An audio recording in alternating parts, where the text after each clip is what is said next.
Yo, what's up, guys?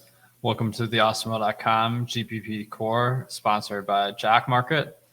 I'm going to build 3 lineups on DraftKings using data from our top stacks and boom bust tools on the site. So I'm going to start with the chalk stack. We got Tom Brady facing Washington.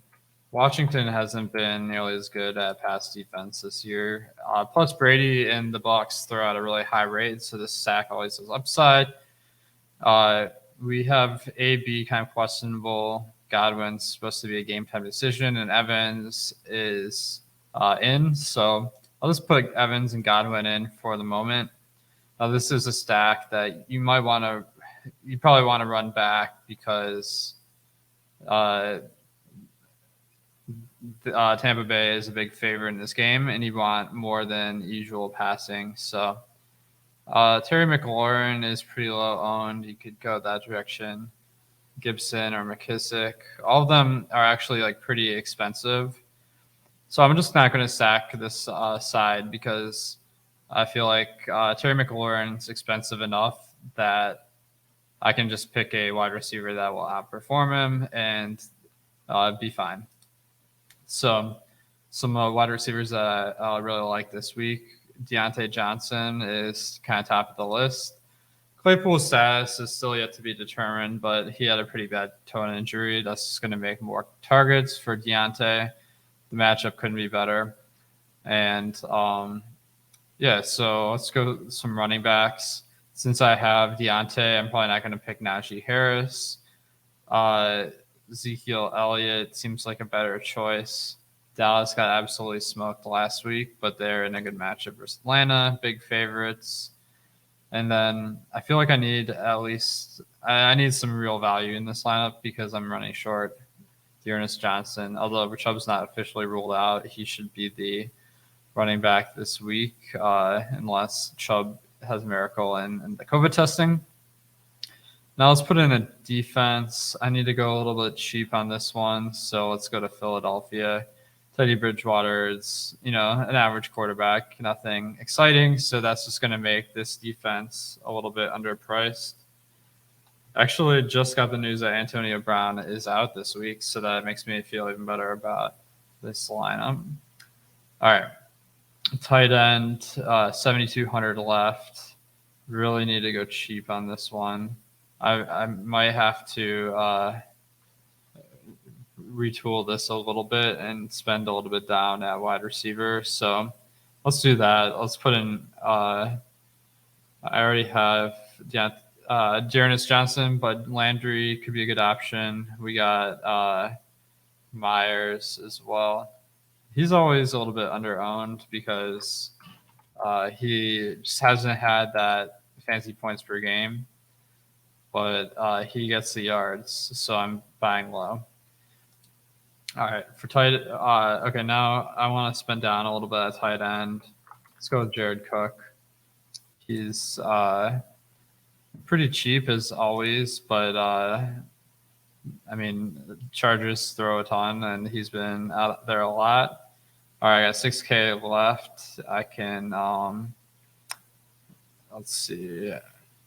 I don't have anyone on my short list here that's a perfect match, but Chris Carson. This is a very chalky lineup, so adding Carson gives my lineup a little bit of an edge where he's coming off of an injury. He should be active for this one.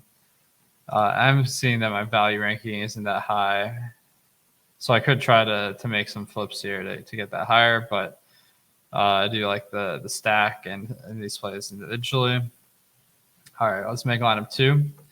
So Big Ben is going to be my stack. I think Deontay and Pat Freiermuth is kind of the obvious way to go with this one. Running it back with DeAndre Swift. Basically, the hope is Detroit puts up some good running production, or Swift just gets a couple of touchdown passes. That keeps Pittsburgh throwing at a high volume. Wide receiver, I spent down on my stack, so I can spend up, get Devontae Adams. With Aaron Rodgers coming back, he's in a great spot this week.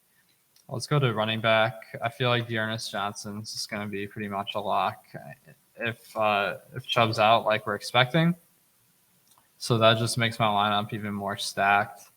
All right, let's go to Jerry Jeudy in this one. He's going a little bit under the radar at only 6% ownership, but he's been good since he's been back. And he played like almost all the snaps last week, so that was definitely encouraging. And then I have enough money here that I can go with the Buccaneers defense, a very good defense. That's a pass funnel. You get points on defense when the other team passes, so that's perfect. And then I got 5,500 left. I can afford Julio Jones. He's kind of going under the radar this week at 1% ownership, so that really gives me an extra route to success. So this lineup, 80 to 90% value. That means that I'm going to have better projection than 80% of teams. Contrarian ranking 20 to 30%, which is means I'm not overlapping too much. So I think this is a fine lineup. Lineup number 3. By the way, the other factor I'm looking at is correlation. So this lineup, being a two receiver and 1 run back option, I don't need quite as high a projection.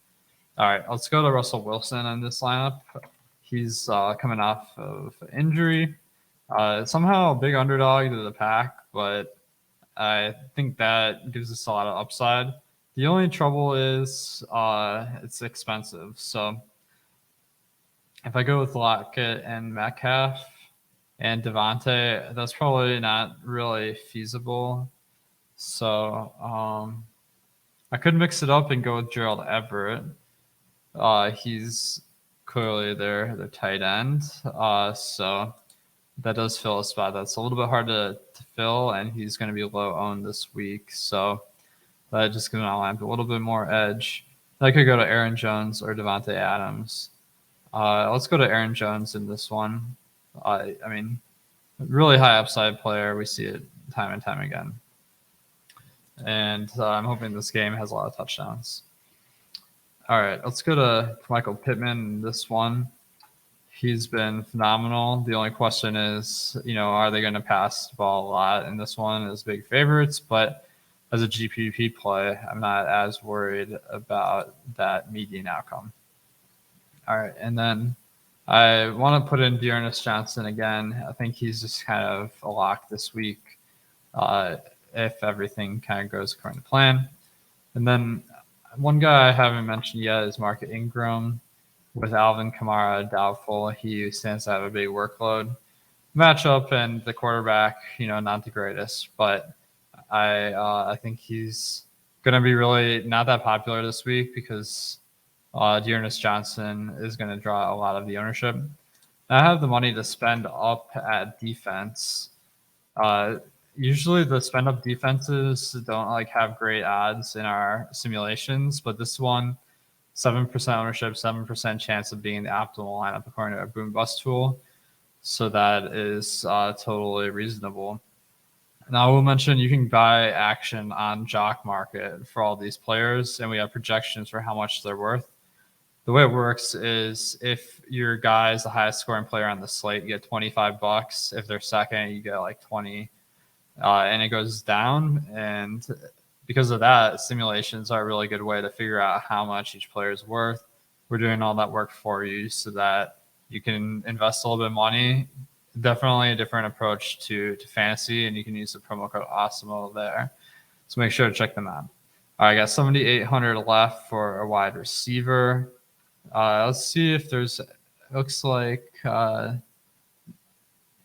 could go to maybe Terry McLaurin. He's kind of overpriced this week, but I'm willing to do that as a contrarian play. And this lineup actually looks like the best that we made here. Over 90% differentiation versus the field and a 78 to 80th percentile in projection. All right, guys. Thanks for tuning in to the GPP Core. And I hope this gave you some ideas for how to build lineups this week. Good luck.